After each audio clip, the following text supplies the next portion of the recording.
Bien, buenas tardes, gusto en saludarlos. En este módulo del curso que vamos a iniciar en la fecha, el tema que vamos a trabajar es el curso de vida en el contexto de la realidad social, la realidad en el cual se desenvuelve el sistema de salud. Y en ese escenario, las preguntas claves son: ¿por qué curso de vida? ¿Para qué curso de vida?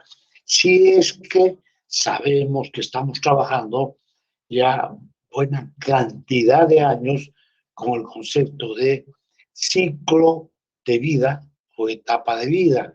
Y los ciclos de vida: niño, adolescente, adulto y adulto mayor. Y el adulto que se ha subdividido después en dos, ¿no? Entonces, en ese sí hemos trabajado así. ¿Por qué habría que trabajar el concepto de curso de vida? Que obviamente no es lo mismo, ¿no?, que ciclo o etapa de vida, ¿ya? Entonces, el argumento central para trabajar lo que es curso de vida es esta afirmación que ustedes están viendo en la transparencia.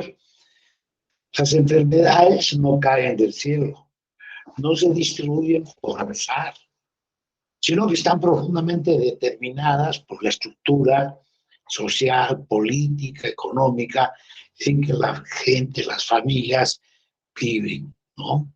Entonces hay una estructuración socioeconómico-política de la enfermedad.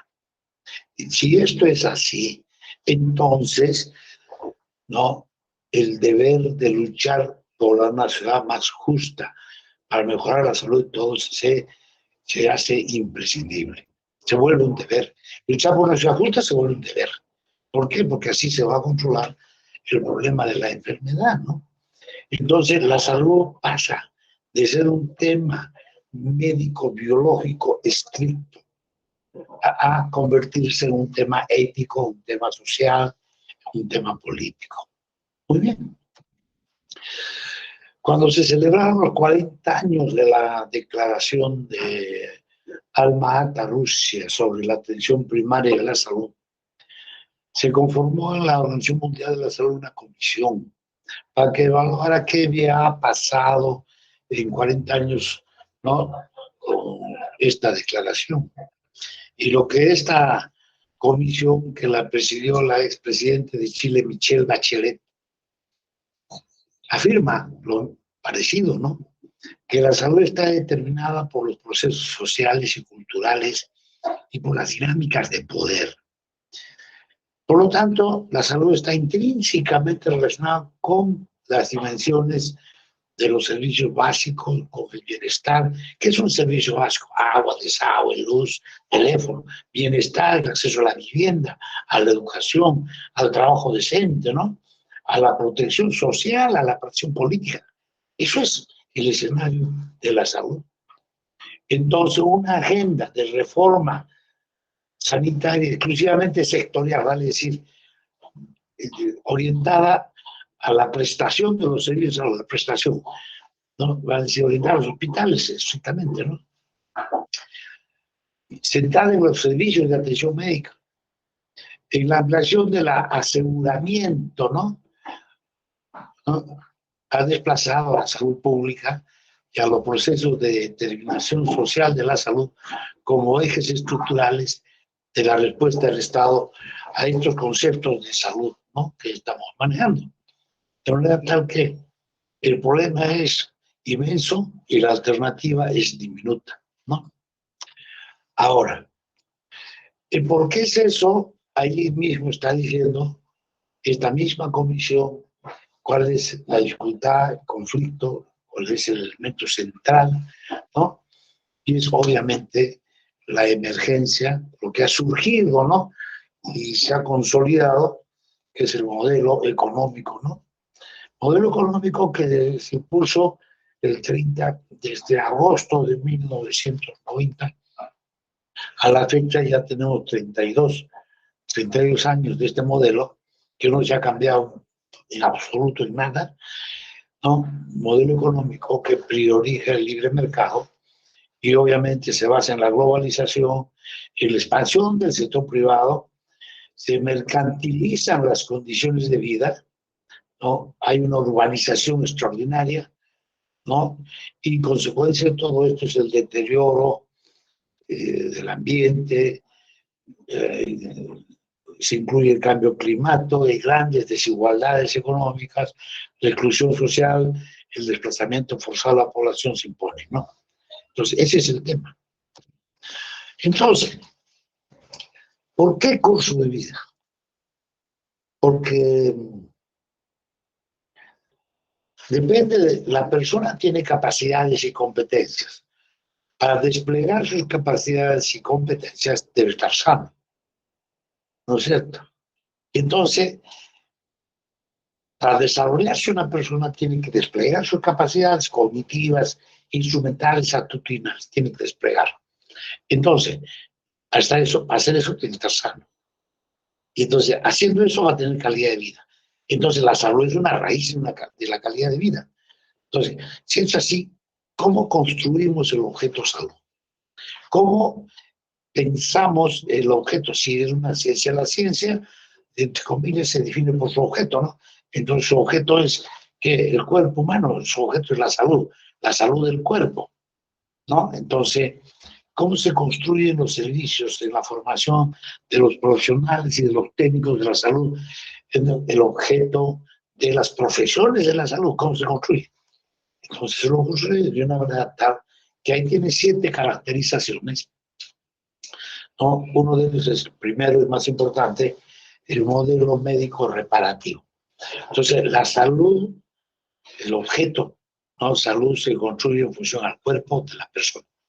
El cuerpo de la persona tiene que estar en equilibrio constante, ¿no? Entre él y su medio y su ambiente. Ya está agente, huésped, ambiente, el equilibrio epidemiológico, ¿no es cierto? Entonces, el modelo médico reparativo. La salud es el silencio de los órganos, ¿ya? Entonces, uno está sano porque no está enfermo, ¿no? Entonces, para que esté sano, primero no hay que estar enfermo, entonces hay que controlar la enfermedad. Curar al enfermo, prevenir la enfermedad. Listo. Curar al enfermo, ¿qué significa? Eso es lo que hacemos en todos los establecimientos. Obviamente es lo que se debe hacer, pero tampoco es lo único que se debe hacer, ¿no? Entonces, porque ese es simplemente curar al enfermo, ya está. Pero no sabemos si curar al enfermo lo estamos poniendo sano, lo estamos volviendo una persona sana, ¿no? Saludable. Entonces, y lo que pasa con este curar al enfermo es que se han generado las dos grandes dimensiones de la problemática de salud, ¿no? Es decir, el objeto de salud, que es el cuerpo enfermo, como primera dimensión se lo ha pulverizado, se lo ha dividido en extremo tal que el cardiólogo solo sabe del corazón, pero ya no sabe de los riñones, y no sabe de la piel, no sabe del cerebro, absolutamente nada. ¿No? El neurólogo sabe del sistema nervioso, pero no sabe absolutamente nada de las articulaciones, nada del hígado, nada de las tripas, y entonces y de los pulmones. Y así sucede. Entonces, incluso las especialidades básicas de la medicina, cada una de ellas, la medicina interna prácticamente ya no existe, hay las subespecialidades, que son, ¿no? El dermatólogo, cardiólogo, nefrólogo, etcétera, ¿no? Y bueno, y ya ni siquiera para formarse uno tiene que estudiar medicina interna para hacer después un subespecialista. Ahora de frente ya es subespecialista, ¿no? La medicina interna está desapareciendo. De manera tal que ese es un gran problema. No se puede reconstruir lo que se ha deconstruido. O sea, se ha hecho un análisis tal que es muy difícil lograr hacer síntesis. Y cuando se hace la síntesis, las cosas, las manifestaciones, los síntomas cambian. De manera tal que esa es una de las grandes dificultades, debilidades, ¿eh? Y como consecuencia de eso viene la otra dimensión, que es la tecnologización, ¿no es cierto? Es decir, cada subespecialidad viene cargada con un aparataje de técnicas, de instrumentos, de aparatos, ¿no? Que se requieren, obviamente, para hacer diagnósticos ya celulares y moleculares de la enfermedad, de manera tal que se requiere mucha tecnología y por tanto eso cuesta demasiado y por tanto se hace insostenible el costo, ¿no es cierto?, y por eso ya la persona ya no se la entiende como persona enferma, sino se entiende como órgano enfermo, ¿no?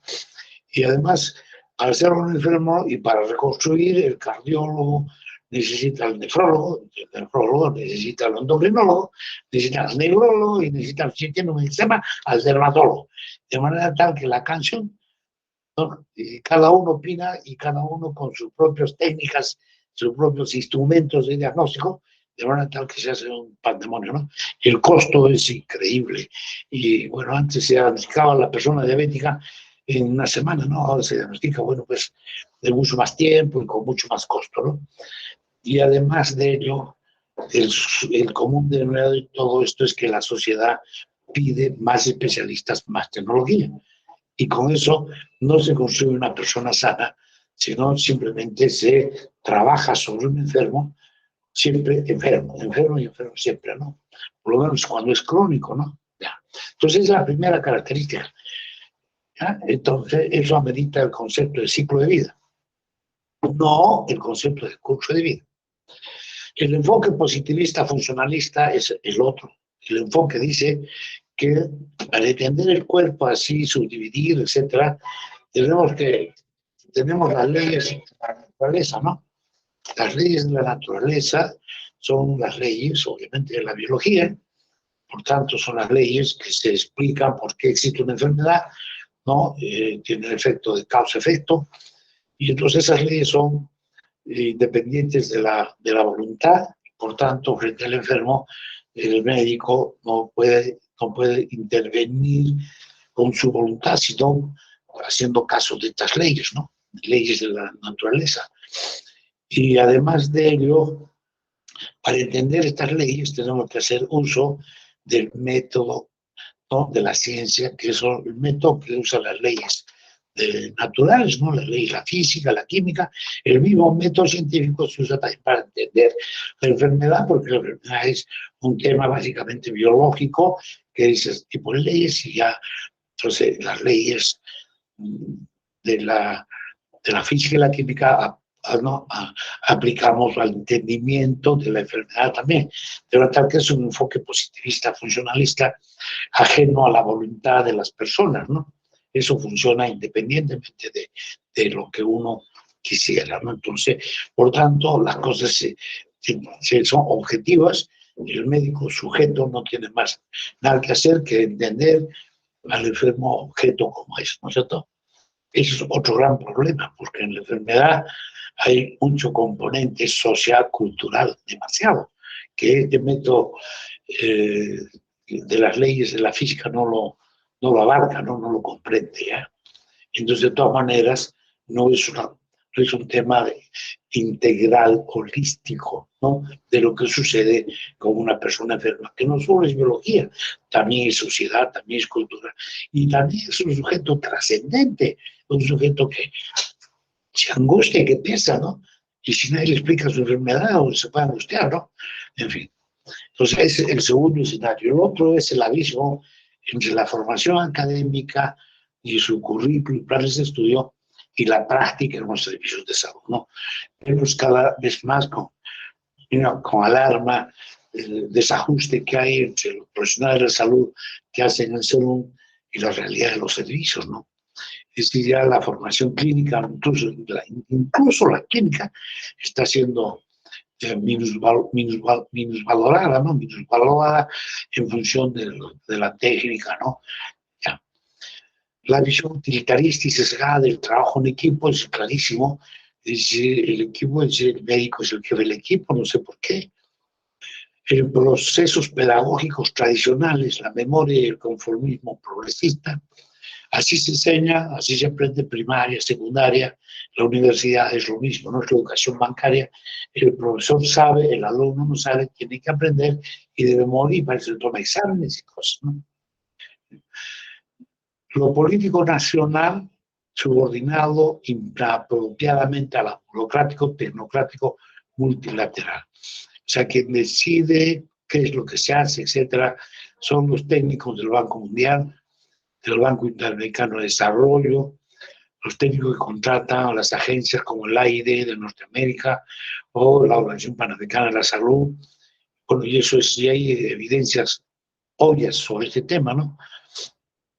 Y la misión de servicio distorsionada en función a la primacía del bolsillo es otro escenario donde obviamente los servicios de salud hay lo que se llama el cobro debajo de la sábana, ¿no?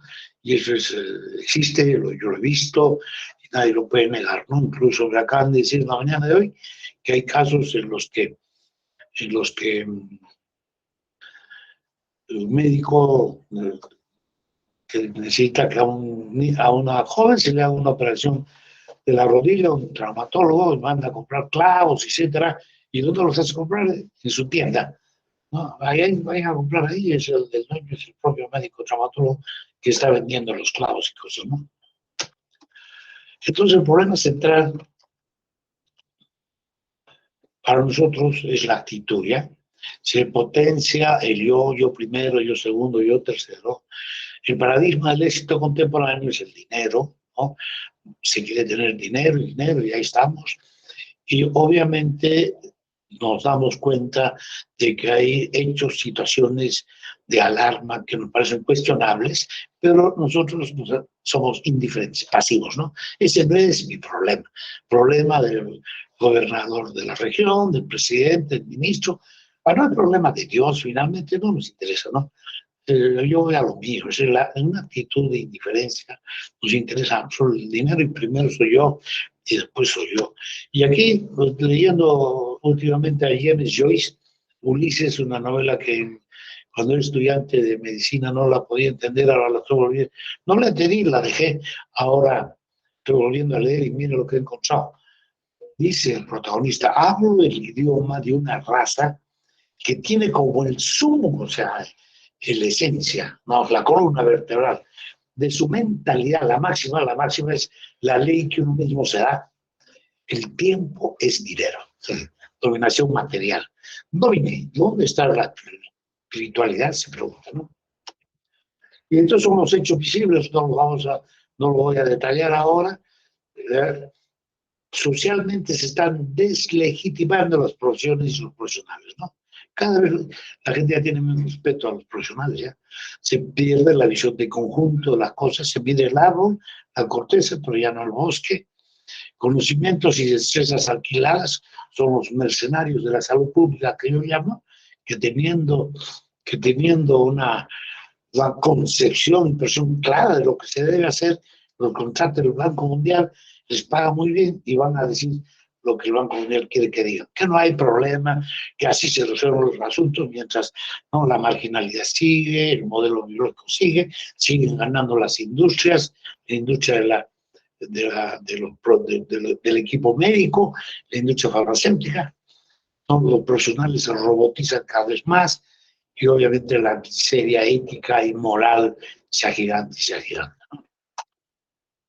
Entonces, como vemos nosotros, una realidad en la salud descontextuada con la diarrea que no tiene nada que ver con la provisión de agua potable ni con la basura que se pone al costado, frente a una realidad contextuada donde si quiero curar la diarrea de un niño, tengo que ver también que tenga agua potable, que tenga la basura, digamos, a buen recaudo, como se dice, ¿no?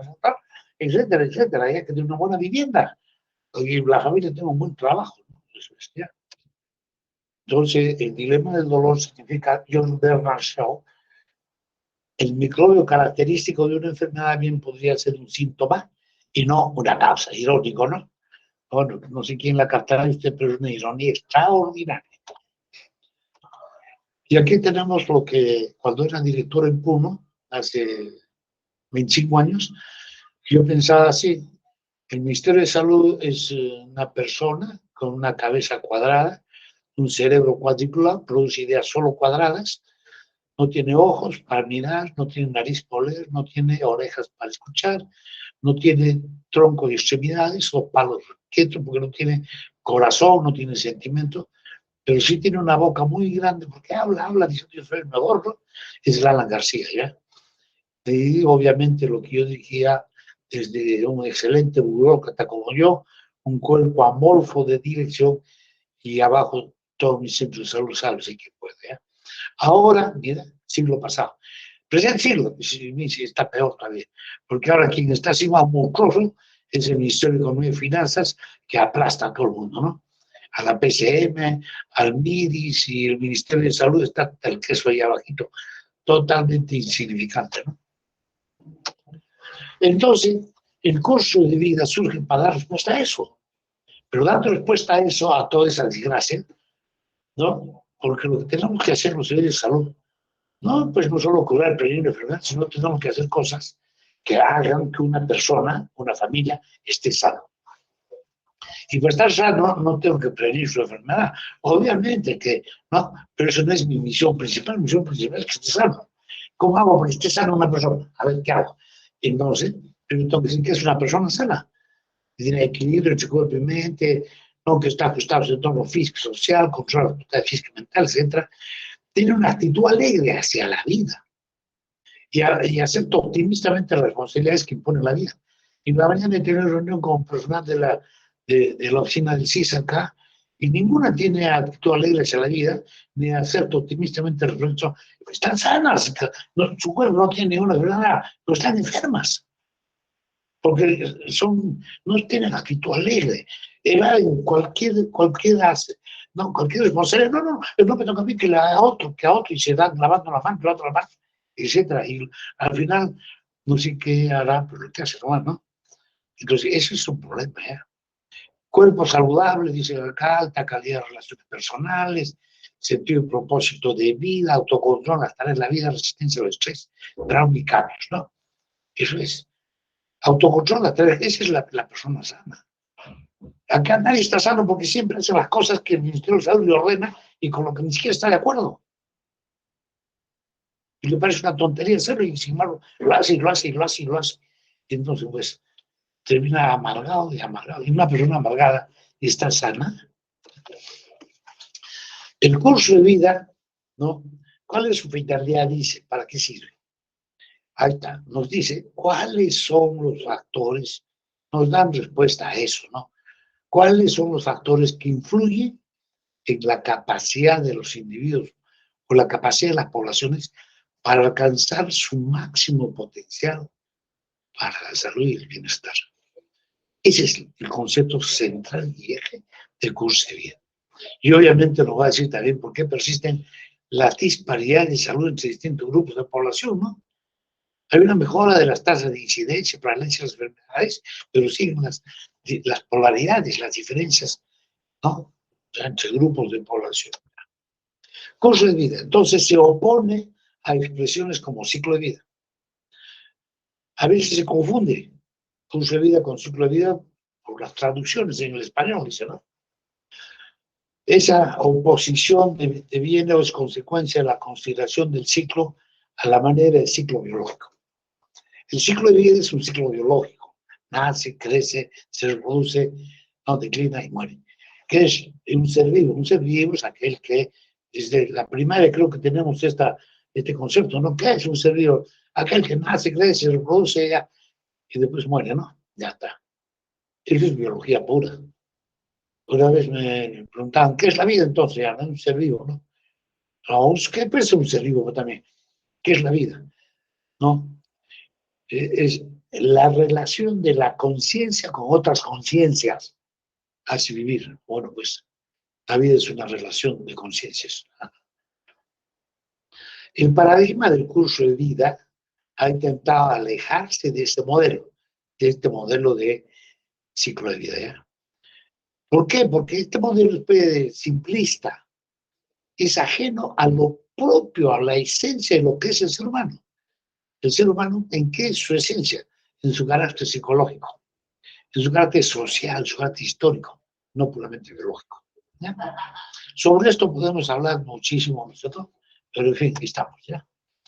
El enfoque de investigación es un enfoque de investigación que analiza cómo los eventos históricos, los cambios económicos, demográficos, sociales, culturales, moldean y configuran tanto las vidas individuales como los agregados poblacionales de denominados cohortes o generaciones. Yo digo nomás ahora,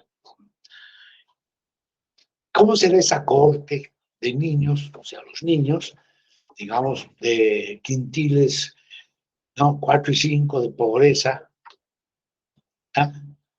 O quintiles de pobreza, que han nacido el año 89, 1989, 1990, 1991. 3 añitos. Todos los niños que han sido, ¿no?, de familias así, con medios escasos, que han nacido esos años y que han sufrido la hiperinflación de Alan García en su primer gobierno y el choque económico de agosto de 1990 que dio el expresidente Fujimori, donde se acuñó un término nuevo que se llamó pobreza irreversible y que después, obviamente por la dictadura que se dio, se prohibió y nunca más nadie habló, porque si hablaban de eso, lo desaparecían del mapa, ¿no? No en el sentido de la guillotina, como la Revolución Francesa, no, sino se quedaba sin trabajo y nadie le daba trabajo. Lo votaban del liceo universitario, lo votaban, ¿no?, de la cátedra y se quedaba sin trabajo, ¿no?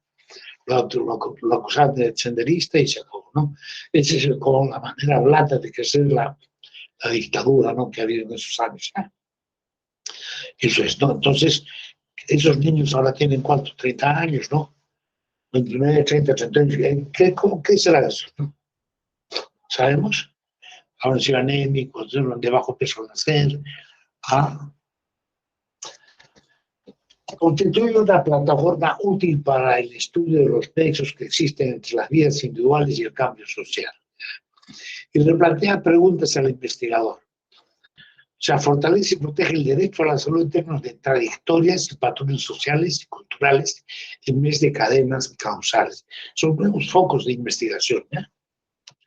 Ahora, hay 3 conceptos nucleares y 5 principios para el curso de vida. Esto está en los que tratan el enfoque curso de vida, origen y desarrollo de Mercedes Blanco.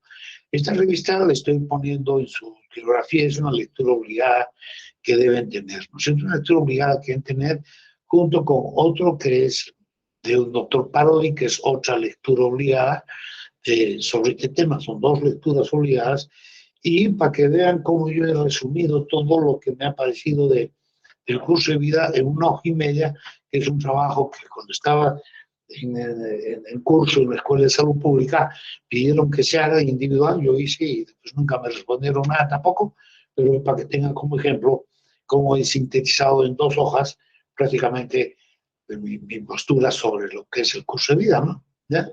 Entonces, los 3 conceptos nucleares son la trayectoria, la transición y el turning point.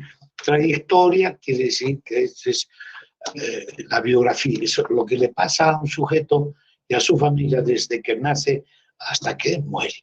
Si nace, vamos a ver en otro diagrama cuando es el momento del nacimiento, ¿no? Pero desde que nace sano hasta que muere.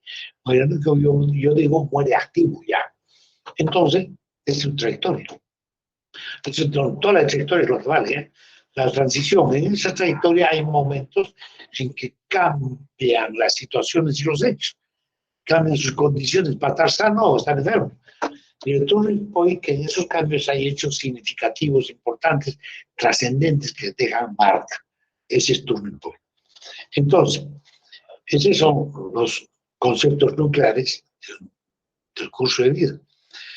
Y los principios son que se desarrolla a lo largo del tiempo, ¿no? A lo largo del tiempo significa que, bueno, pues no podemos nosotros darnos cuenta de lo que le pasa a un sujeto en su salud estando diagnosticando en el momento transversal, ¿no? Tenemos que saber exactamente qué fue, con qué peso nació, toda su historia de vida y la de familia, ¿no? Cuáles fueron las circunstancias en que está viviendo, ¿eh? Y esto lo vamos a ver en la trayectoria.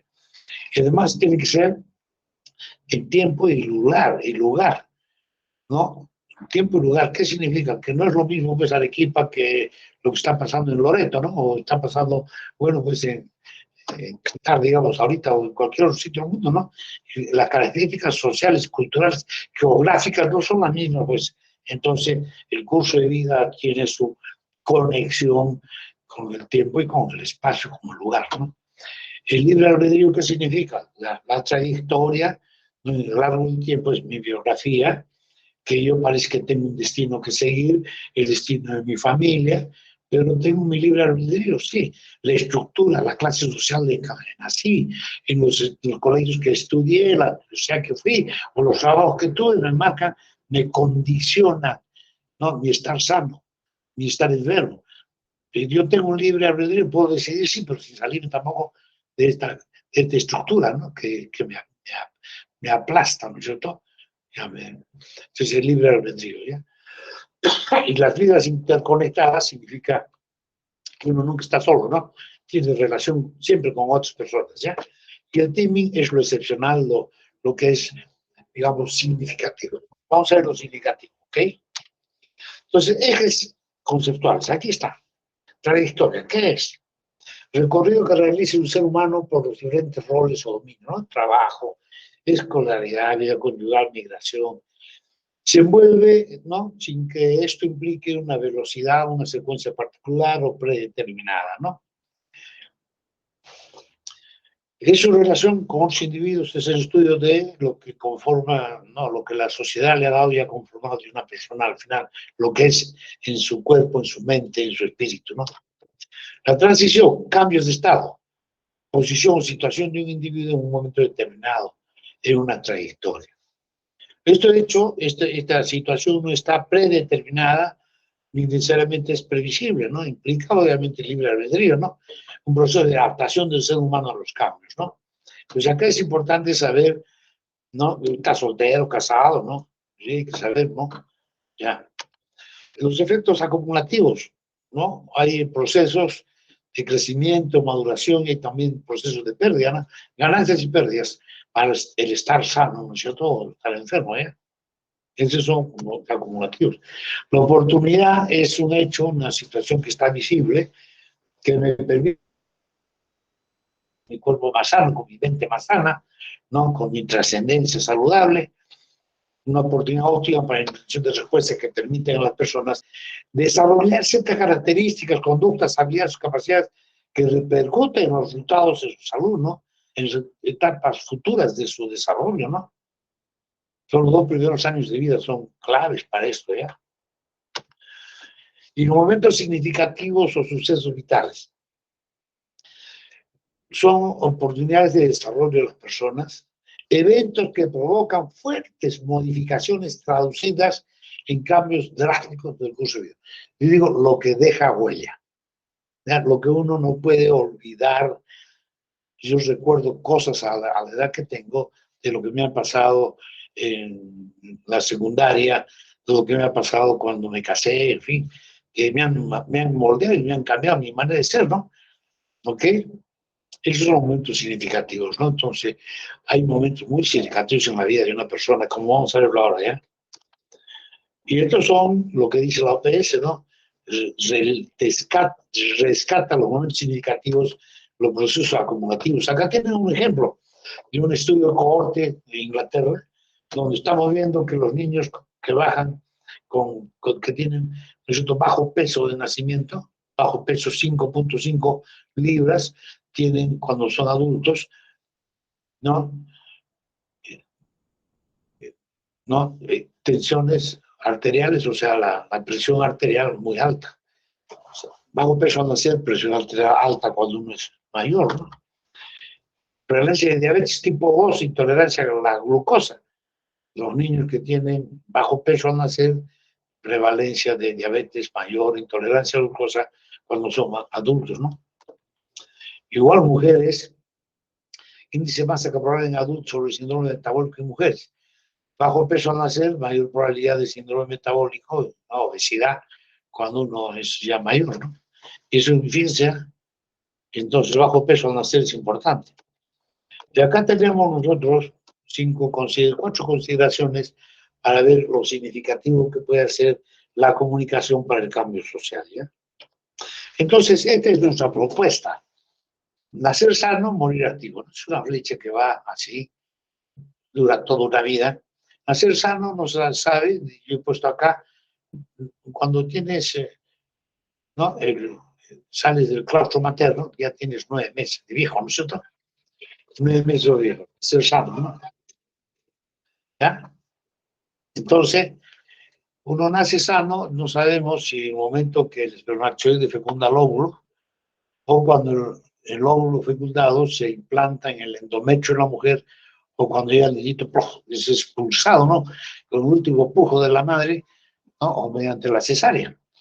Entonces, bueno, lo que pasa ahí es que hay que hacer un control prenatal de alta calidad. Ya se ha demostrado, hay muchos estudios que demuestran la importancia de estos 9 meses en el claustro materno, ¿no? Para el futuro saludable, el futuro saludable del futuro saludable del niño, ¿no? ¿Ya? Eso es importantísimo, no vamos a insistir en qué estudios son, etc. Cuando haya tiempo lo podemos hacer, ¿ya? El recién nacido de peso normal, listo, es importantísimo. Ya hemos visto por qué, ¿no? Entonces tiene que haber pues un control prenatal de alta calidad, no como el claro, que es un control prenatal tecnocrático y burocrático, deshumanizado, lo que fuera, pero no, ya.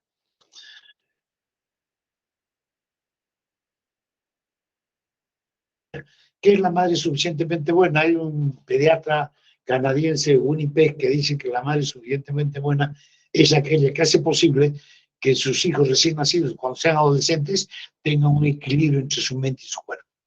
Y para que tengan un equilibrio entre su mente y su cuerpo, ¿qué cosa hace? Dice este Winnipeg. Sí, o sea, cuando nace el niño, ¿no es cierto? Sale de un ambiente de confort a uno de disconfort, de un ambiente de armonía a uno de disarmonía, ¿no? Y sale de un ambiente de tibio que está ¿no? A un ambiente frío, ¿no? Y además lo agarran de sus tobillos y le dan una palmada en el trasero y lo hacen chillar. Y además se escuchan los ruidos y las voces de las obstetras o de quien esté ahí gritando y etcétera. ¿Ya? Entonces, ¿qué cosas es como pobrecito, no? Ese es un escándalo. Lo que hace es chillar, grita y se mueve, pues chilla. Y cuando chilla, ¿no? De protesta frente a esa cosa, inmediatamente aparece una cosa mágica para él, ¿no? Es la teta de su madre y su pezón y lo chapa y es un líquido caliente y sus manos agarran el seno y entonces va a santo remedio, ¿no? Chitón, ya. Entonces, por el grito ya, su reacción ante la desgracia, aparece algo mágico, como si lo hubiera creado, dice, ¿ya? Algo mágico que le llena de placer, listo. Entonces, observando estos niños, cuando son ya adolescentes, cuando el chico empieza a chillear y no pasan segundos y la madre ponga la teta, la pregunta es cómo es ese chiquito de adolescente. Dicen que la mayoría son niños engreídos, todo me lo merezco y por tanto adictos a cierto tipo de enfermedades que no hacen una persona sana, que desequilibran su mente y su cuerpo. ¿Y qué pasa con aquellos niños, no? Cuando la madre lo hace chillar, chillar, chillar, y cuando ya el chiquito está agotado, tanto usted recién lo pone en la teta. Entonces son niños amargados, resentidos cuando son adolescentes, ¿no? Y también sujetos a adicciones y a otro tipo de enfermedades. Fíjense, ese es un momento significativo, pues, esos son momentos significativos que en este caso el niñito no sabe, ¿no? No sabe, ya voy. Y cuando pase el año y ya pues, ¿qué más va a pasar? Hay que evitar que tenga anemia, pero no, que esté desnutrido. No hay que dar leche de vaca, etc. Entonces, ¿qué? Esos son los momentos significativos, ¿no? Tienen que ser vacunados, claro que sí. Tienen que tener un control de crecimiento y desarrollo de calidad, bueno. Pero acá hemos puesto otra cosa, control de la cetoconcia de la primera infancia, ¿no? Control de la... Se sabe que cuando un niño de 3, 4, 5 años tiene una amigdalitis estreptocócica, amigdalitis aguda putácea, que se llama, tiene que recibir penicilina. Y después que se cura, tiene que recibir cetacil cada mes, por 3 meses por lo menos. Es una penicilina de depósito para que de adulto no tenga pues estenosis aórtica, insuficiencia mitral, insuficiencia cardíaca, y después más tarde sea hemipléjico, ¿no es cierto? Pero ahora, ¿qué médico es eso? dan el antibiótico ya por espectro, ya se fregó, y por tanto cada vez hay más pacientes con insuficiencia cardíaca, ¿no?